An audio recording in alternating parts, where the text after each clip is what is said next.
Hello guys, welcome to my channel. This is AJTV, kung saan ating pag-aaralan ang mga pangunahing kaalaman at konsepto na may kinalaman sa matematika. And for today's video, we're going to talk about derivative quotient rule.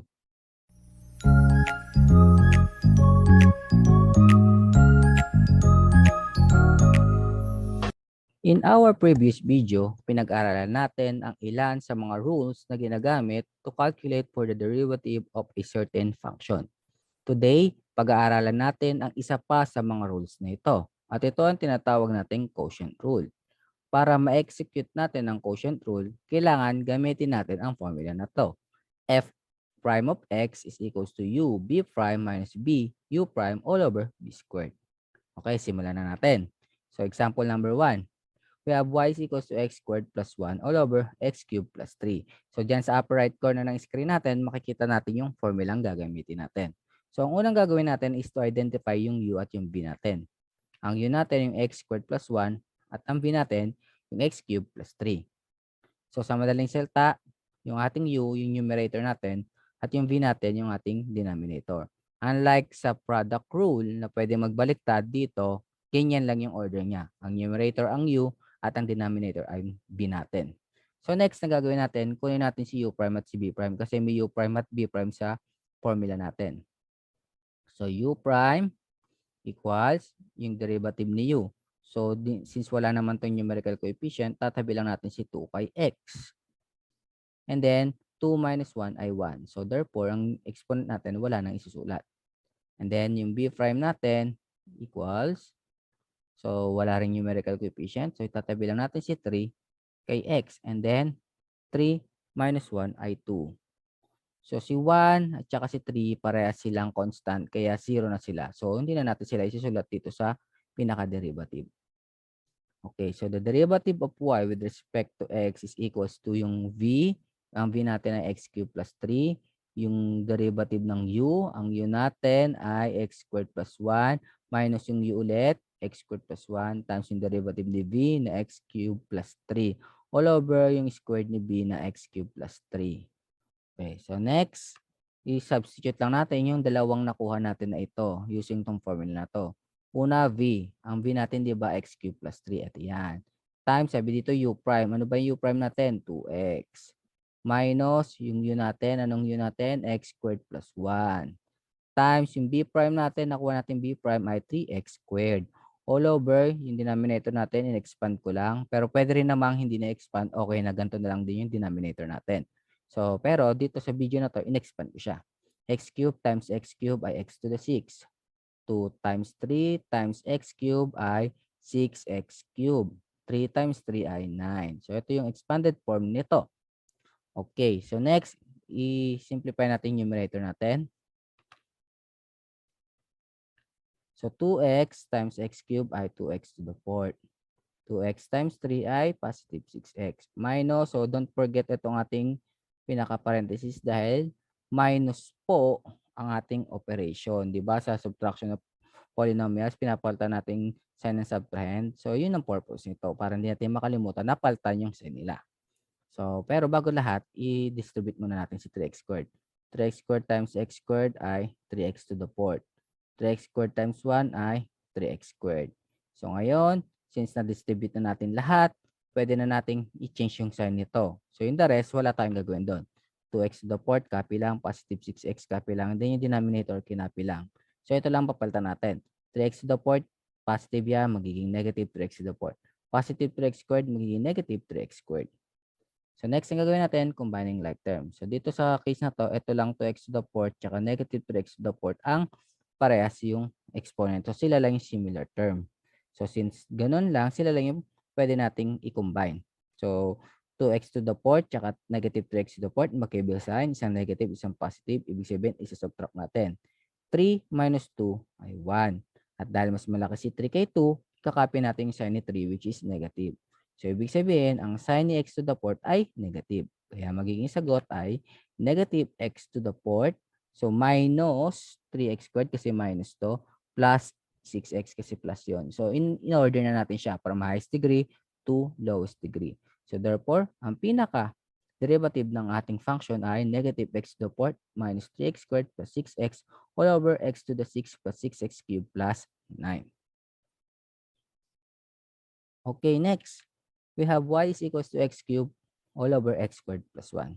Same, and identify mo natin si u at v. Ang u natin ay x cubed at ang v natin ay x squared plus 1. And then, kunin natin yung mga derivative nila. Si u prime natin ay, so 3x and 3 minus 1 ay 2. So 3x squared. At ang b prime natin ay 2x and then 2 minus 1 ay 1. So hindi na natin susulat. And then ang derivative ng constant na positive 1 ay 0. So hindi na natin siya isusulat dito. Okay, next. So the derivative of y with respect to x is x squared plus 1. So yan yung b. Derivative of u natin, yung x cubed, minus yung u, x cubed, times derivative ni v na x squared plus 1 all over yung v squared natin na x plus 1. So next, substitute lang natin itong u prime at b prime na nakuha natin. So x squared plus 1. So yun yung sa formula natin, v. So ang v natin x squared plus 1. Then yung u prime, ang u prime natin ay 3x squared. So yan, sinubstitute lang natin. Minus yung u, ang u natin, x cubed. Then b prime, ang b prime natin, 2x. All over ito, in-expand lang natin. X squared times x squared, x to the fourth. 2 times 1 ay 2 times x squared ay positive 2x squared. And then 1 times 1 ay 1. In-expand lang. Expanded form lang siya nito. Okay, next is simplify natin yung numerator. So 3x squared times x squared ay 3x to the fourth. 3x squared times 1 ay 3x squared. Minus x cubed times 2x ay 2x to the fourth. So since negative yan, kagaya na sinabi ko, nilalagyan natin ng parenthesis. Pero since yan ay isang term lang naman, pwede na rin wag nang lagyan ng parenthesis para direkta na tayo dito sa case na to. Wherein, i-change lang naman natin yung sign na yun, magiging negative 2x to the fourth. And then, combining like terms, si 3x to the fourth at negative 2x to the fourth ay parehas sa fourth degree. So, sila yung combine, yung like terms natin, pwede natin pagsamahin. So, isang positive, isang negative, isasubtract natin. 3 minus 2 ay 1. At since mas malaki si 3 kay 2, ibig sabihin, yung sign ni 3 ang ipa-follow natin. So, magiging sign ni x to the fourth ay positive. So, ang answer natin ay x to the fourth plus yung 3x squared all over yung denominator natin na x to the fourth plus 2x squared plus 1. So this is the derivative of this function. Okay, next, we have y is equals to 5 all over 3x plus 4. So first step ulit, kunin natin si u at si v. Ang u natin ay 5, ang v natin ay 3x plus 4. Next, kunin natin derivative ni u. So since constant siya, ibig sabihin, 0 ang derivative niyan. Ang b prime naman natin, so sinabi ko nung sa last ng mga video ko, kapag x lang siya, ang magiging derivative niya, tatanggalin mo lang yan. So, 3. And then, ito constant. So, 0 na. Kaya wala na siya dyan. So, yan na ang ating u prime at b prime. So, magiging the derivative of y with respect to x is equals to yung v natin, 3x to the fourth, times the derivative of u na 5, minus u, yung 5, times the derivative of b, 3x plus 4, all over 3x plus 4 squared. So, yung ating pinaka-v, ginawa lang squared.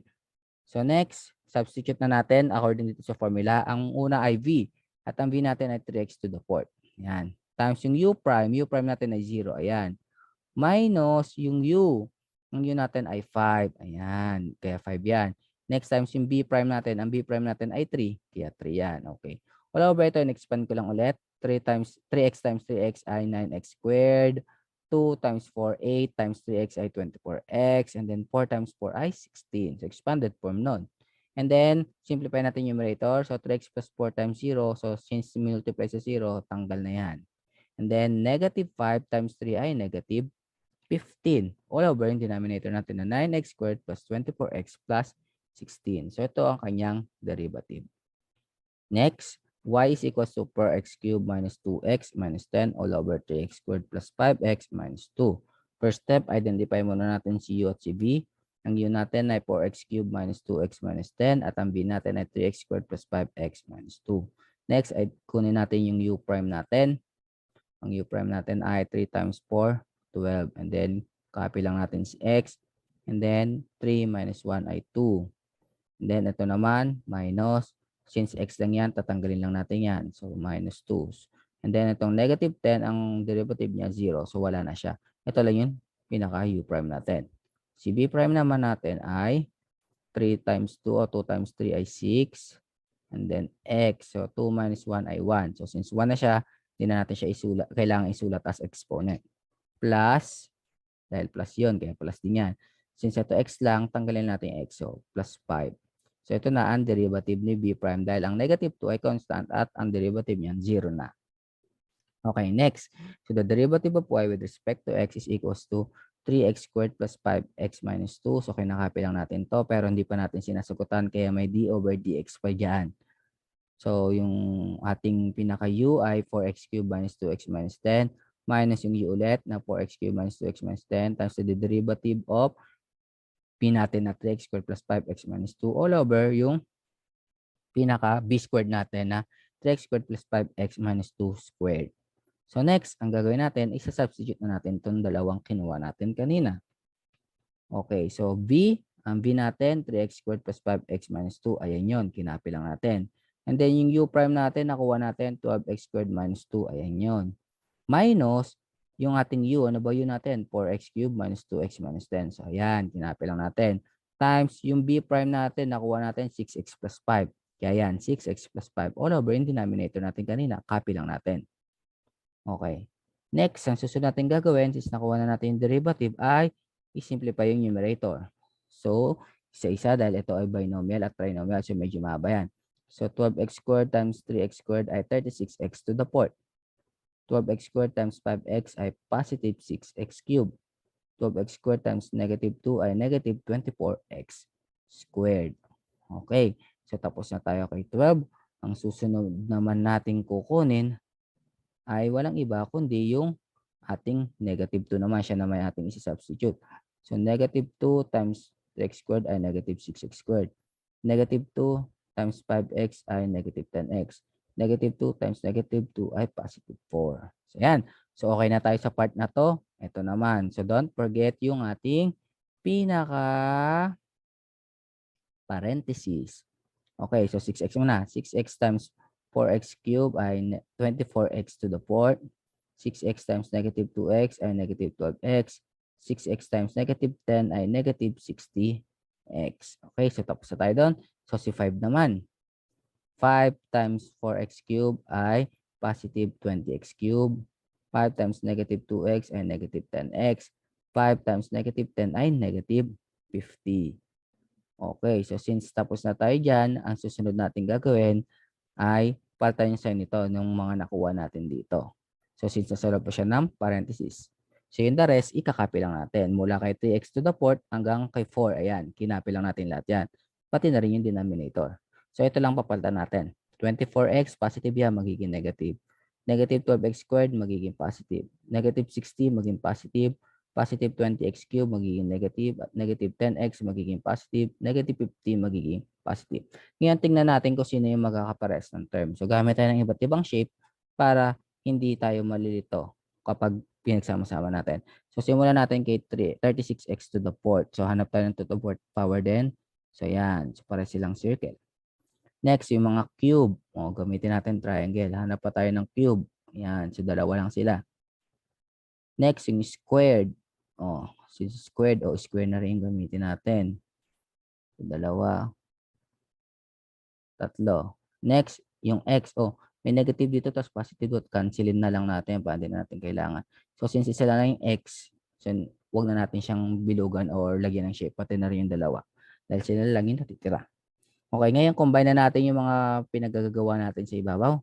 So, si 36x to the fourth tsaka negative 24x to the fourth sila yung similar. Since magkaibang sign, susubtract natin. 36 minus 24 ay 12. At dahil mas malaki si 36 kay 24, yung sign niya ikakopy natin. So, which is positive. Kaya positive to. 12x to the fourth. Next, yung ating nasa cube, positive 60, isang negative 20, magkaiba ulit sign, subtract natin. 60 minus 20 ay 40. At since mas malaki si 60 kay 20, yung sign ni 60 ang ikakopy natin which is positive. Kaya naging positive 40x cubed. Squared naman, negative 24x squared minus 6x squared paras negative i-add. So magiging negative 30x squared. At may isa pa dito, kaso positive. So yung negative 30, isa-subtract natin kay positive 12.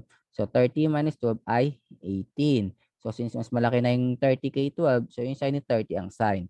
At ang kakopy natin at ang sin ni 30 ay negative, kaya negative 18 x squared ang magiging term natin.